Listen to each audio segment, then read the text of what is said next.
আসসালামু আলাইকুম। আমন্ত্রণ মাই টিভি সংবাদে। দর্শক পুরো সংবাদ জুড়ে আপনাদের সাথে আছি আমি ফৌজিয়া রওশন। শুরুতেই জানিয়ে দিব সংবাদ শিরোনাম। শিক্ষকদের সঙ্গে ওবায়দুল কাদেরের বৈঠক, কর্মবিরতি প্রত্যাহারের আহ্বান। কোটা নিয়ে রায়ের পর সরকারের কমিশন গঠনের সুযোগ দেয় জানালেন তথ্য প্রতিমন্ত্রী। কাল গণপদযাত্রা ও রাষ্ট্রপতির কাছে স্মারকলিপি প্রদান করবে কোটা সংস্কারে আন্দোলনরত শিক্ষার্থীরা।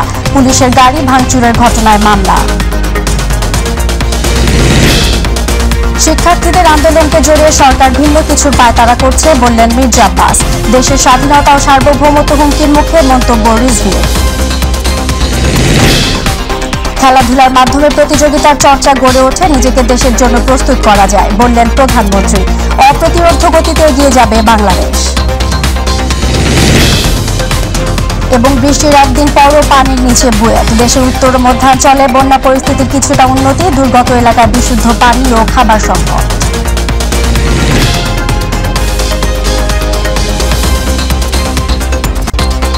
দর্শক এতক্ষণ শুনছিলেন শিরোনাম, এবার চলে যাব বিস্তারিত সংবাদে। আওয়ামী লীগের সাধারণ সম্পাদক ওবায়দুল কাদের বলেছেন, একটি কুচক্রী মহল কোটা বিরোধী আন্দোলন থেকে ফায়দা নেওয়ার চেষ্টা করছে। দুপুরে ধানমন্ডিতে দলীয় সভাপতির রাজনৈতিক কার্যালয়ে প্রত্যয় স্কিম নিয়ে আন্দোলনরত শিক্ষক প্রতিনিধিদের সঙ্গে বৈঠক শেষে তিনি শিক্ষকদের প্রতি কর্মবিরতি প্রত্যাহারের আহ্বান জানান। আর বিকেলে ঢাকা জেলা আওয়ামী লীগের কার্যালয়ে সংবাদ সম্মেলনে তথ্য ও সম্প্রচার প্রতিমন্ত্রী বলেন, আপিল বিভাগের রায়ের পর সরকারের কমিশন গঠনের সুযোগ নেই। এস.এম. আরিফের রিপোর্ট। ধানমন্ডির আওয়ামী লীগ সভাপতির রাজনৈতিক কার্যালয়ে সর্বজনীন পেনশনের প্রত্যয় স্কিম বাতিলের দাবিতে আন্দোলনরত শিক্ষক প্রতিনিধিদের সঙ্গে বৈঠক করেন আওয়ামী লীগ সাধারণ সম্পাদক ওবায়দুল কাদের। বৈঠক শেষে এ বিষয়ে নিজেদের অবস্থান তুলে ধরেন শিক্ষক প্রতিনিধিরা। আলোচনা হয়েছে যে আমাদের যে 3 দফা দাবি, সেটা দাবি নিয়ে আলোচনা হয়েছে। তো আমরা সেটা আমাদের শিক্ষক সমিতি যেহেতু ফেডারেশন আছে, ফেডারেশন নিয়ে কথা বলে তারপর আপনাদের সাথে আমরা কথা বলব। আওয়ামী লীগ সাধারণ সম্পাদক জানান, আলাপ আলোচনার ভিত্তিতে প্রত্যয় স্কিম নিয়ে শিক্ষকদের সমস্যা সমাধান করা হবে। 24-25 যে পার্থক্যটা আছে সেখানে একটা ভুল বোঝাবুঝির কারণ ছিল। সেটা আসলে 2025 পয়লা জুলাই সেটা তাদেরকে নিশ্চিত করা হয়েছে। এটা আর বাকি বিষয়গুলো তারা দাবিনামা উত্থাপন করেছে। তাদের দাবিনামা সরকারের উচ্চ পর্যায়ে প্রধানমন্ত্রী সমীপে আমরা উত্থাপন করি। এ সময় শিক্ষার্থীদের কোটা সংস্কার আন্দোলন নিয়েও কথা বলেন ওবায়দুল কাদের। আমাদের আর্থসামাজিক বাস্তবতায় কোটার প্রয়োজনীয়তা রয়েছে এবং বাংলাদেশের বিদ্যমান পদ্ধতিতে এটা যৌক্তিক। শিক্ষার্থীদের আবেগকে পুঁজি করে একটি কুচক্রী মহল রাষ্ট্রকে অস্থির করার ষড়যন্ত্র করছে। এদিকে তেজগাঁওয়ে ঢাকা জেলা আওয়ামী লীগ কার্যালয়ে কোটা আন্দোলন নিয়ে সরকারের অবস্থান ব্যাখ্যা করেন তথ্য প্রতিমন্ত্রী মোহাম্মদ আলী আরাফাত। কোটার বিপক্ষে মেধাকে আপনি যখন দাঁড় করিয়ে দিচ্ছেন বলছেন, এটি কিন্তু আপনি অসত্য কথা বলছেন। কারণ ওই মেধা তালিকা আপনাকে যেতে হচ্ছে কোটার যে সুবিধা সেটি পাওয়ার জন্য, তার আগে কিন্তু আপনি যেতে পারছেন না। সর্বোচ্চ আদালতে প্রক্রিয়া শেষ হবে, তখন আপনি দেখেন সরকার কি করে। যদি আপনার পছন্দ না হয় তখন আন্দোলন করেন, তখন আলোচনা। তো এখন তো কোনো আন্দোলনেরও কোনো বাস্তবতা আমি দেখি না, আলোচনার কোনো প্রয়োজন আমি দেখি না। যে সবসময় আমরা অতীতে দেখেছি দেশ বিরোধী একটা অপশক্তি এর মধ্যে ঢুকে এইটাকে তারা সাধারণ এই ছাত্রছাত্রীদের আবেগকে কাজে লাগিয়ে বিভ্রান্ত করে এটাকে ভিন্ন খাতে নিয়ে যায়। এখানে সাবধান হতে বলছে। এস.এম. আরিফ, মাই টিভি, ঢাকা। কোটা সংস্কার আন্দোলনে ঘোষিত এক দফা কর্মসূচি বাস্তবায়নের লক্ষ্যে নতুন কর্মসূচি ঘোষণা করেছে বৈষম্য বিরোধী ছাত্র আন্দোলন। কাল সকাল 11টায় গণপদযাত্রা ও রাষ্ট্রপতি বরাবর স্মারকলিপি প্রদান কর্মসূচি ঘোষণা করেছেন শিক্ষার্থীরা। আজ সারাদিন দেশব্যাপী প্রতিনিধি বৈঠক করে সংগঠনটি। একই সঙ্গে পূর্বে ঘোষিত ক্লাস পরীক্ষা বর্জনের কর্মসূচিও চলমান রয়েছে। বিকেল 6টায় ঢাকা বিশ্ববিদ্যালয়ের কেন্দ্রীয় লাইব্রেরির সামনে সংবাদ সম্মেলনে নতুন কর্মসূচির ঘোষণা দেন তারা। আগামীকাল আমাদের কর্মসূচি থাকবে গণপ্রজাতন্ত্রী বাংলাদেশ সরকারের জাতীয় সংসদে জরুরি অধিবেশন ডেকে সরকারি সকল চাকরিতে, সকল গ্রেডের সকল চাকরিতে কোটার যৌক্তিক সংস্কার প্রতিষ্ঠানের লক্ষ্যে মহামান্য রাষ্ট্রপতি বরাবর স্মারকলিপি প্রদান এবং গণপদযাত্রা। ঢাকা বিশ্ববিদ্যালয় সহ জগন্নাথ বিশ্ববিদ্যালয়, সাত কলেজ, ঢাকা কলেজ, শেরেবাংলা কৃষি বিশ্ববিদ্যালয় সহ ঢাকার আশেপাশে ঢাকাস্থ যে বিশ্ববিদ্যালয়গুলো রয়েছে, আমরা ঢাকার যে শিক্ষা প্রতিষ্ঠানগুলো রয়েছে, তারা আগামীকাল আমরা গণপদযাত্রায় অংশগ্রহণ করব। সকল শিক্ষা প্রতিষ্ঠান নিজ নিজ জেলা প্রশাসকের কার্যালয় বরাবর গণপদযাত্রা করে জেলা প্রশাসকের মাধ্যমে মহামান্য রাষ্ট্রপতি বরাবর স্মারকলিপি প্রদান করবেন। চলমান কোটা বিরোধী আন্দোলনে পুলিশের যানবাহন ভাঙচুর, পুলিশ সদস্যদের উপর হামলা এবং মারধরের ঘটনায় শাহবাগ থানায় মামলা হয়েছে। মামলায় আসামি হিসেবে অজ্ঞাত পরিচয় অনেক শিক্ষার্থী উল্লেখ করা হয়েছে। রাতে রাজারবাগ পুলিশ লাইনসের পরিবহন বিভাগের গাড়ি চালক খলিলুর রহমান বাদী হয়ে রাজধানীর শাহবাগ থানায় এ মামলা করেন। এদিকে দুপুরে ডিবি প্রধান হারুনুর রশিদ সাংবাদিকদের জানান, কোটা আন্দোলনে অনুপ্রবেশকারী ঢুকেছে কিনা তা খতিয়ে দেখা হচ্ছে। কিছু লোক, কিছু ছাত্ররা তারা রাস্তায় বিক্ষোভ করছে। আবার ইতিমধ্যে কোর্ট কিন্তু আবার এটাকে 4 সপ্তাহের জন্য একটা স্থিতি অবস্থা দিয়েছে। সুপ্রিম কোর্ট আমাদের হলো একটা ভরসার স্থল, সেখানে ওনারা একটা অর্ডার করেছেন, সেটা আমাদের সকলেই উচিত এটা মেনে চলা। কোটা আন্দোলনকে জড়িয়ে সরকার ভিন্ন কিছু করার পায়তারা করছে বলে মন্তব্য করেছেন বিএনপি স্থায়ী কমিটির সদস্য মির্জা আব্বাস। তিনি বলেন, বিএনপি আন্দোলনে ব্যর্থ হয়নি, বরং সরকার পতন করাই দলের প্রধান লক্ষ্য। এদিকে দলের সিনিয়র যুগ্ম মহাসচিব রুহুল কবির রিজভী বলেন, দেশের স্বাধীনতা ও সার্বভৌমত্ব এখন হুমকির মুখে। মাহবুব সৈকতকে সাথে নিয়ে জুবাইর রহমানের রিপোর্ট। ঢাকা মহানগর উত্তর দক্ষিণ নতুন কমিটির নেতৃবৃন্দদের নিয়ে সকালে দলের প্রতিষ্ঠাতা জিয়াউর রহমানের সমাধিতে শ্রদ্ধা নিবেদন করেন বিএনপি স্থায়ী কমিটির সদস্য মির্জা আব্বাস। পরে উপস্থিত সাংবাদিকদের মির্জা আব্বাস বলেন, কোটা আন্দোলনকে জড়িয়ে সরকার ভিন্ন কিছু করার পায়তারা করছে। বিএনপি এর সঙ্গে আছে এই কথা বলে আসল বিষয়টাকে ধামাচাপা দেওয়ার চেষ্টা করার কোনো প্রয়োজন আছে বলে আমি মনে করি না। এটা তাদের একটা অপপ্রয়াস, অপকৌশল এই আন্দোলনকে অন্যদিকে ধাবিত করার জন্য। মির্জা আব্বাস বলেন, বিএনপি আন্দোলনে ব্যর্থ হয়নি, বরং সরকার পতন করাই বিএনপির প্রধান লক্ষ্য। বিএনপির কোনো আন্দোলন কখনো ব্যর্থ হয় নাই, বরং সরকার আন্দোলনকে নস্যাৎ করার একটা চেষ্টা করতেছে। এদিকে নয়াপল্টনে ভাসানী ভবনে ওলামা দলের পরিচিতি সভায় দলের সিনিয়র যুগ্ম মহাসচিব রুহুল কবির রিজভী বলেন, চীন থেকে শূন্য হাতে দেশে ফিরেছেন প্রধানমন্ত্রী। $20 বিলিয়ন চেয়েছিলেন চীনের কাছ থেকে, বলেছে যে না আমরা এই পারবো না। সে $1 বিলিয়ন দিয়েছে, প্রতিশ্রুতি দিয়েছে। মূলত প্রতিশ্রুতির খাতা শূন্য, প্রত্যাশার খাতা শূন্য। তিনি উনার ঝুলিতে খালি হাতে ফিরে এসেছেন। কর্তৃত্ববাদী শাসনের ফলে দেশের স্বাধীনতা ও সার্বভৌমত্ব হুমকির মুখে বলেও মন্তব্য করেন রুহুল কবির রিজভী। এই ধরনের একটি গণবিরোধী সরকার থাকলে পরেই এটা বিদেশি প্রভুদের কাছে তাদের জন্য লাভজনক, কারণ তারা এই দেশের উপর খবরদারি করতে পারবে, এই দেশের উপর তারা মাতবরি করতে পারবে, এই দেশকে নিয়ন্ত্রণ করতে পারবে। Zubair Rahman, MyTV news. এই লক্ষ্য নিয়েই তারা শেখ হাসিনাকে ঠিক। প্রধানমন্ত্রী শেখ হাসিনা বলেছেন, খেলাধুলার মাধ্যমে প্রতিযোগিতার চর্চা গড়ে ওঠে, নিজেকে দেশের জন্য প্রস্তুত করা যায়। তিনি বলেন, বহুমুখী শিক্ষার ব্যবস্থা করায় অপ্রতিরোধ্য গতিতে এগিয়ে যাবে বাংলাদেশ। বিকেলে আর্মি স্টেডিয়ামে শেখ হাসিনা আন্তঃব্যাংক ফুটবল টুর্নামেন্ট 2024-এর সমাপনী অনুষ্ঠানে তিনি এসব কথা বলেন। আতিকুর রহমান তিতাসের রিপোর্ট। রাজধানীর আর্মি স্টেডিয়ামে আন্তঃব্যাংক ফুটবল টুর্নামেন্ট 2024-এর সমাপনী অনুষ্ঠানে যোগ দেন প্রধানমন্ত্রী শেখ হাসিনা। অনুমতি দিচ্ছি, আপনারা খেলা শুরু করতে পারেন। অনুষ্ঠানে প্রধানমন্ত্রীকে অভিবাদন জানান টুর্নামেন্টে অংশগ্রহণকারী 31টি ব্যাংক দল। তাদের মনোজ্ঞ ডিসপ্লে পরিদর্শন করেন সরকার প্রধান। এরপর বিজয়ী দলের খেলোয়াড়দের হাতে পুরস্কার তুলে দেন প্রধানমন্ত্রী শেখ হাসিনা। পরে অংশগ্রহণকারী খেলোয়াড়দের উদ্দেশ্যে প্রধানমন্ত্রী বলেন, জয় পরাজয় মূল কথা নয়, প্রতিযোগিতামূলক মনোভাব ও অনুরাগ গুরুত্বপূর্ণ। ফুটবল খেলা এটা আলাদা একটা খেলার ভিতরে একটা আলাদা মর্যাদা থাকে, এবং এখানে জয় পরাজয় তো আছে, এটা কাউকে এটা নিয়ে বেশি চিন্তা করার কথা না। আজকে কেউ জয়ী হবে, কালকে আরেকজন জয়ী হবে, কিন্তু খেলাটা এই যে প্রতিযোগিতা, এই প্রতিযোগিতামূলক যে মনোভাব এবং একই সাথে খেলাধুলার প্রতি যে আকর্ষণ এবং অনুরাগ, এটাই হচ্ছে সবথেকে গুরুত্বপূর্ণ। আওয়ামী লীগ সরকার সবসময় খেলাধুলাকে গুরুত্ব দেয় উল্লেখ করে সরকার প্রধান বলেন, খেলাধুলার কারণে দেশের প্রতিটি উপজেলায় খেলার মাঠ তৈরি করা হয়েছে। খেলাধুলা, লেখাপড়া, সংস্কৃতি চর্চার মধ্য দিয়ে নিজের যে দেশের একটা সংস্কৃতি, নিজের যে একটা জ্ঞান, নিজের মেধা মনন সেটাকে একটা প্রকাশ করবার সুযোগ পাবে সবাই। সেজন্যই খেলার উপরে আমরা বেশি গুরুত্ব দিই। সমগ্র বাংলাদেশে প্রত্যেকটা উপজেলায় আমরা একটা খেলার মাঠ করে দিচ্ছি, যেটা ওই mini stadium, Sheikh Russel mini stadium এই নাম দিয়ে। অর্থাৎ উপজেলা পর্যায় পর্যন্ত প্রতি মুহূর্তে সবসময় যেটা প্রতিযোগিতা চলতে থাকে খেলাধুলার। দেশে অতি দরিদ্র বলে কেউ থাকবে না এমন প্রত্যাশা ব্যক্ত করে শেখ হাসিনা বলেন, বহুমুখী শিক্ষার ব্যবস্থা করায় অপ্রতিরোধ্য গতিতে এগিয়ে যাবে বাংলাদেশ।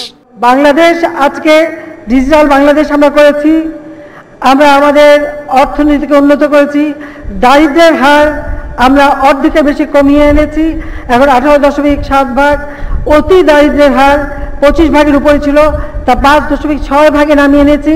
ইনশাল্লাহ এইটুকুও থাকবে না, কোনো মানুষ বাংলাদেশে অতি দরিদ্র বলে আর কেউ থাকবে না। আতিকুর রহমান তিতাস, মাই টিভি। চীনে 3 দিনের সফর দিয়ে সংবাদ সম্মেলন করবেন প্রধানমন্ত্রী শেখ হাসিনা। কাল বিকেল 4টায় গণভবনে সংবাদ সম্মেলন অনুষ্ঠিত হবে। চীনা প্রেসিডেন্ট শি জিনপিং এর আমন্ত্রণে 8 জুলাই চীন পৌঁছান প্রধানমন্ত্রী শেখ হাসিনা। বেইজিং এ প্রধানমন্ত্রী 8 থেকে 10 জুলাই পর্যন্ত অবস্থানকালে চীনের প্রেসিডেন্ট শি জিনপিং এর সঙ্গে দ্বিপক্ষীয় বৈঠক করেন এবং প্রধানমন্ত্রী লি কিয়াং এর সঙ্গে প্রতিনিধি পর্যায়ের দ্বিপক্ষীয় বৈঠক সহ বিভিন্ন অনুষ্ঠান সম্পন্ন করেন। 10 জুলাই বেইজিং এর গ্রেট হল অফ দ্য পিপলে বাংলাদেশের প্রধানমন্ত্রী ও চীনের প্রধানমন্ত্রীর মধ্যে একটি প্রতিনিধি পর্যায়ের দ্বিপক্ষীয় বৈঠকের পর দুই দেশ 21টি সমঝোতা স্মারক স্বাক্ষর করে এবং 7টি প্রকল্পের ঘোষণা দেয়।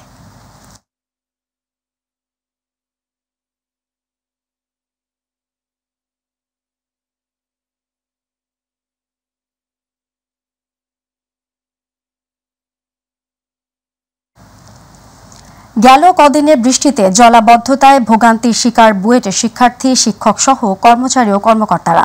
তারা বলছেন এই ভোগান্তি দীর্ঘদিনের। এদিকে পানি নিষ্কাশনের জন্য বুয়েট কর্তৃপক্ষ সাকার মেশিনও নিয়ে এসেছে। মমিন হোসেনের ক্যামেরায় আবু সাইদ অপুর রিপোর্ট। টানা ভারী বর্ষণের একদিন পেরিয়ে গেলেও এখনো জলবদ্ধ রাজধানীর বিভিন্ন এলাকা। বুয়েট ক্যাম্পাসের এমন কোনো আবাসিক হল নেই যে পানি ওঠেনি কোমর থেকে হাঁটু পর্যন্ত। এমনকি ওই এলাকার সব রাস্তাঘাট ডুবে পানিতে থই থই করছে। ঘটছে অহরহ নানা দুর্ঘটনা। বাংলাদেশ প্রকৌশল বিশ্ববিদ্যালয়ের বুয়েটের সবকটি হলের শিক্ষার্থীরা পানিতে অবরুদ্ধ হয়ে পড়েছে। নিচতলায় ঢুকে পড়েছে পানি। এমন পরিস্থিতিতে চরম দুর্ভোগ পোহাতে হচ্ছে শিক্ষার্থী, শিক্ষক সহ কর্মকর্তা ও কর্মচারীরা। বেশিরভাগ হলগুলো হচ্ছে নিচু জায়গায় আছে, এই জন্য হচ্ছে জলাবদ্ধতার সমস্যাটা প্রত্যেকবারই হয়। 3-4 ঘন্টা ধরে যদি ভারী বৃষ্টি হয় তাহলে দেখা যায় পানি জমে থাকে এখানে। এইদিকে অন্যান্য হলে আশেপাশে হচ্ছে রুমের ভিতরে জল ঢুকে গেছে, তো নিচ তলায় যারা আছে ওদের হচ্ছে অনেক ভোগান্তিতে থাকতে হচ্ছে। ভাড়া যাই দেয়, দুটো বেশি দিলেও মানে অঙ্গ ক্ষতি কষ্ট হইতেছে অনেক। তবে অন্যান্য এলাকার পানি কিছুটা নিষ্কাশন হলেও বুয়েটের অভ্যন্তরে পানি নিষ্কাশন না হয় সাকার মেশিন দিয়ে পানি সরানোর কর্মযোগ্য হাতে নিয়েছে বুয়েট কর্তৃপক্ষ। আমরা যারা অফিসগামী আছি বা হচ্ছে কর্মকর্তা, কর্মচারী বা অফিসার বা টিচাররা যারা আছি এবং স্টুডেন্ট যারা আছে তাদের জন্য অনেক ভোগান্তি হয়। কোন পাম্প দিয়ে পানি ফেলা হচ্ছে, যে জায়গায় ফেলা হচ্ছে সেই জায়গায় ভরা, সেখান থেকে আবার ওভারফ্লো পানি চলে আসছে। এটা কোনো সমাধান নয়। সামান্য বৃষ্টিতেই এরকম জলাবদ্ধতা দীর্ঘদিনের সমস্যা। আর তাই এখানকার শিক্ষার্থী, শিক্ষক এবং কর্মকর্তা, কর্মচারীদের একটাই দাবি, এই দুর্ভোগ থেকে তারা পরিত্রাণ পেতে চায়। আর সেজন্য বুয়েটের বিশেষজ্ঞ দল যারা রয়েছেন তারা সিটি কর্পোরেশনের সাথে সমন্বয় করে এই পানি নিষ্কাশনের ব্যবস্থা যেন দ্রুত করে, তাহলেই এখানকার মানুষের দুর্ভোগ কিছুটা হলেও লাঘব হবে। বুয়েট প্রাঙ্গণ থেকে আবু সাইদ অপু, মাই টিভি, ঢাকা। টানা বৃষ্টি থামায় দেশের উত্তর ও মধ্যাঞ্চলে বন্যা পরিস্থিতির কিছুটা উন্নতি হয়েছে। বেশিরভাগ নদ নদীর পানি কিছুটা কমেছে, তবে এখনও বিপদসীমার নিচে নামেনি পানি। তবে কয়েকদিন ধরে পানিবন্দী থাকায় দুর্গত এলাকাগুলো দেখা দিয়েছে বিশুদ্ধ পানি ও খাবারের সংকট। প্রতিনিধিদের পাঠানো তথ্য ভিডিও নিয়ে রিপোর্ট করছেন আবু সাইদ অপু। নদ নদীর পানি কমতে থাকায় দেশের উত্তর ও মধ্যাঞ্চলে বন্যা পরিস্থিতি কিছুটা উন্নতি হয়েছে। জামালপুরে যমুনা নদীর পানি কমতে শুরু করলেও প্রবাহিত হচ্ছে বিপদসীমার ওপর দিয়ে। তবে এখনও পানিবন্দী দিন পার করছেন নিম্ন ও চরাঞ্চলের প্রায় 2.5 লাখ মানুষ। সড়কে পানি থাকায় যোগাযোগ ব্যবস্থা ব্যাহত হচ্ছে। বন্ধ রয়েছে মাধ্যমিক ও প্রাথমিকের 3 শতাধিক শিক্ষা প্রতিষ্ঠানের কার্যক্রম। নিমজ্জিত হয়ে আছে 11,000 হেক্টর ফসলি জমি। সিরাজগঞ্জ কমছে যমুনার পানি, কিন্তু ভোগান্তি কমেনি বানভাসীদের। দুর্গত এলাকায় ত্রাণ সহায়তা দেওয়া হলেও তা প্রয়োজনের তুলনায় অপ্রতুল বলে জানিয়েছেন বানভাসীরা। গাইবান্ধায় ব্রহ্মপুত্র ও যমুনার পানি বিপদসীমার উপর দিয়ে প্রবাহিত হলেও অন্যান্য নদীর পানি কমতে শুরু করেছে। জেলার সদর, সুন্দরগঞ্জ, ফুলছড়ি ও সাঘাটা বন্যা পরিস্থিতি কিছুটা উন্নতি হয়েছে। তবে কয়েকদিন ধরে পানিবন্দী থাকায় দুর্গত এলাকাগুলোতে দেখা দিয়েছে বিশুদ্ধ পানি ও খাবারের সংকট। কুড়িগ্রামেও ধরলা, দুধকুমার সহ অন্যান্য নদ নদীর পানি কমতে শুরু করেছে। তবে ব্রহ্মপুত্রের পানি এখনো বইছে বিপদসীমার উপর দিয়ে।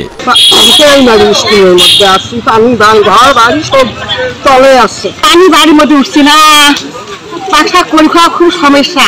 বন্যার মানে ঘর হাতে পানি বেরিয়ে এসে যায়। স্বামী ঘরে বাড়ে 20 বছর হতে পরিবেশ ওই লোকটা। আর এদিকে নতুন করে বৃষ্টি না হয় সুনামগঞ্জে কমতে শুরু করেছে সুরমার পানি। শহর থেকে পানি নেমে গেলেও হাওড় অঞ্চলে অপরিবর্তিত রয়েছে বন্যা পরিস্থিতি। এখনও পানিবন্দী সদর, শান্তিগঞ্জ, জগন্নাথপুর, ছাতক, দোয়ারা বাজার, বিশ্বমপুর ও তাহিরপুরের নিম্ন ও হাওড় অঞ্চল। অবস্থিত মাই টিভি। গাজীপুরের কোনাবাড়িতে চাঞ্চল্যকর শিশু সানজিদুল ইসলাম তামিম হত্যা মামলায় মূল হোতা ও সহযোগীকে যৌথ অভিযানে ময়মনসিংহ থেকে গ্রেফতার করেছে র্যাব। গতকাল ময়মনসিংহে র্যাব 1 ও র্যাব 14 যৌথভাবে অভিযান চালিয়ে প্রধান আসামি হাসান মিয়া ও সাগর মিয়াকে গ্রেফতার করে। এর আগে গাজীপুরের কোনাবাড়ি থেকে অপহৃত শিশু তামিমের মরদেহ উদ্ধার করে পুলিশ। দুপুরে রাজধানীর উত্তরায় র্যাব 1 এর প্রধান কার্যালয়ে এক সংবাদ সম্মেলনে র্যাব 1 এর CO lieutenant colonel Mostaq Ahmed জানান, অভিযুক্তরা মুক্তিপণের দাবিতে শিশুটিকে হত্যা করে প্রাথমিক জিজ্ঞাসাবাদে ধৃত আসামি হাসান মিয়া তার কৃতকর্মের কথা স্বীকার করে। টাকা দে তোর ভোলা দিমু, আমি ভাই খালি আমার ভোলার সাইরা দে, তুই আমি টাকা জেনে কবি এটাই দিমু, আমি টাকা নিয়ে আইছি। তো তাদের বিরুদ্ধে এরকম পেশাদার খুনি বা পেশাদার অপহরণকারী হিসেবে কোন ধরনের তথ্য আমাদের কাছে নেই এবং তাদের কাছ থেকে আমরা সেটা উদ্ঘাটন করতে পারিনি। পবিত্র আশুরা ও সনাতন ধর্মাবলম্বীদের উল্টো রথযাত্রায় যানজটের পরিমাণ কমাতে বাংলাদেশ পুলিশের ট্রাফিক বিভাগ সমন্বয়ের মাধ্যমে কাজ করছে বলে জানিয়েছেন যুগ্ম পুলিশ কমিশনার SM মেহেদী হাসান। দুপুরে ডিএমপি মিডিয়া সেন্টারে ঢাকা মেট্রোপলিটন এলাকার জনগণের ট্রাফিক নির্দেশনা সংক্রান্ত ট্রাফিক বিভাগের ব্রিফিংয়ে তিনি একথা জানান। তিনি বলেন, HSC সহ কোটা আন্দোলনের ফলে যানজট বাড়ায় জনভোগান্তি বেড়েছে। সপ্তাহ জুড়ে নানা কার্যক্রম থাকায় রাজধানীবাসীর দুর্ভোগ কমাতে ট্রাফিক বিভাগ তৎপর থাকবে বলেও জানান তিনি। পরীক্ষা চলছে, তো এই সপ্তাহে 3টি পরীক্ষা আছে। মুসলমান ধর্মাবলম্বীদের পবিত্র আশুরা আছে, তাজিয়া মিছিল আছে। 15 তারিখে দ্যাট ইজ সোমবার উল্টো রথযাত্রা আছে। কোটা সংস্কার আন্দোলনও চলছে। সবকিছু মিলিয়ে আগামী সপ্তাহে আমাদের প্রত্যেকটি বিভাগের ট্রাফিকের উপকমিশনারগণ তাদের মতো করে এই ট্রাফিক ম্যানেজমেন্টের ক্ষেত্রে জনভোগান্তি যেন কমাতে পারি আমরা, সেটির ব্যাপারে সকল ডিভিশনে সকল উপকমিশনারগণ কাজ করছে তাদের নিজস্ব পরিকল্পনা অনুযায়ী। মেঘনা তেঁতুলিয়া নদীতে বর্ষা মৌসুমেও জেলেদের জালে দেখা মিলছে না কাঙ্ক্ষিত ইলিশ। কখনো দিনের পর দিন অপেক্ষাতেও পাওয়া যাচ্ছে না ইলিশ। এমন পরিস্থিতিতে সরকারের কাছ থেকে সহায়তার দাবি করেছেন জেলেরা। প্রতিনিধি আরিফ হোসেন লিটনের রিপোর্ট, জানাচ্ছেন শামস তাবরিজ উচ্ছ্বাস। ভোলার মেঘনা ও তেঁতুলিয়া নদীর রূপালী ইলিশ মাছের খ্যাতি অনেক পুরনো। দেশের প্রায় 30 ভাগ ইলিশ আহরণ হয় ভোলা থেকে। অতীতে আষাঢ়ে এই সময়ে জেলেদের জালে ঝাঁকে ঝাঁকে ইলিশ ধরা পড়লেও এবছর জেলেদের জালে দেখা মিলছে না কাঙ্ক্ষিত রূপালী ইলিশ। প্রতিদিন মেঘনা ও তেঁতুলিয়ার বুকে হাজারো জেলে জাল ফেলে কাঙ্ক্ষিত ইলিশ না পেয়ে হতাশা হয়ে ফিরছেন তীরে। গুটি কয়েক মাছ উঠলেও তা দিয়ে ট্রলারের খরচে উঠছে না বলে চিন্তিত জেলেরা। মাছ পাই না, অনেক গাড়ে দানা আসি, দোকানে দানা আসি, নদীতে মাছ নাই থেকে আমরা মরাবার অবস্থা। নদীতে মাছ না থাকায় পরিবার পরিজন নিয়ে জেলেরা রয়েছেন চরম বিপাকে। ঋণের টাকা পরিশোধের চিন্তায় বিপাকে এই অঞ্চলের বেশিরভাগ জেলে। আগে এই সময় প্রচুর মাছ পড়তো, আর নদীতে কোনো মাছ নেই। আমরা জেলেরা মনে করেন খুবই কষ্টে আছি। এবার নিয়ে তো আমরা খুবই অসুস্থ অবস্থায় আছি। এই পর্যায়ে আমরা যদি আমাদের সরকার যদি একটা 12 মাস যদি একটা অনুদান দিত। জেলেদের পাশাপাশি আড়তদারও রয়েছেন বিপাকে। 2-1 ঝুড়ি মাছ ঘাটে আনা হলেও আগের মতো নেই হাক ডাক, ফলে দেনাই জড়িয়ে পড়ছেন তারাও। নদীতে মাছ না থাকার আমরা তো লোন নিয়ে জাইলারে দিচ্ছি, এখন লোনের টাকা পরিশোধ করতে পারতেছি না।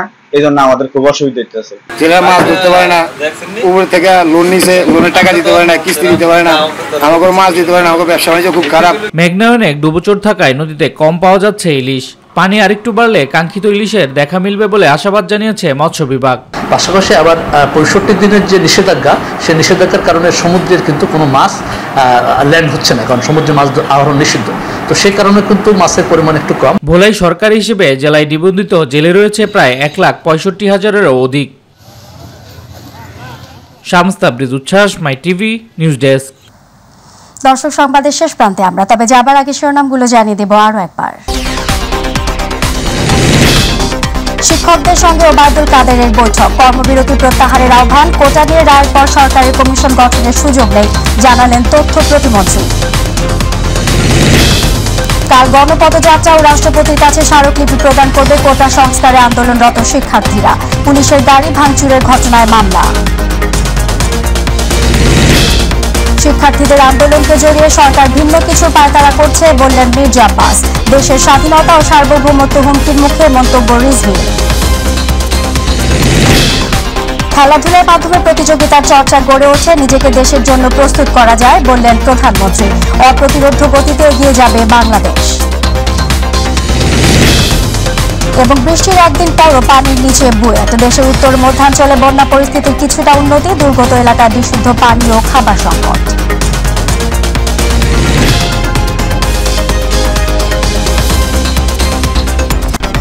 দর্শক, এই ছিল এখনকার সংবাদে। সঙ্গে থাকার জন্য ধন্যবাদ। আল্লাহ হাফিজ।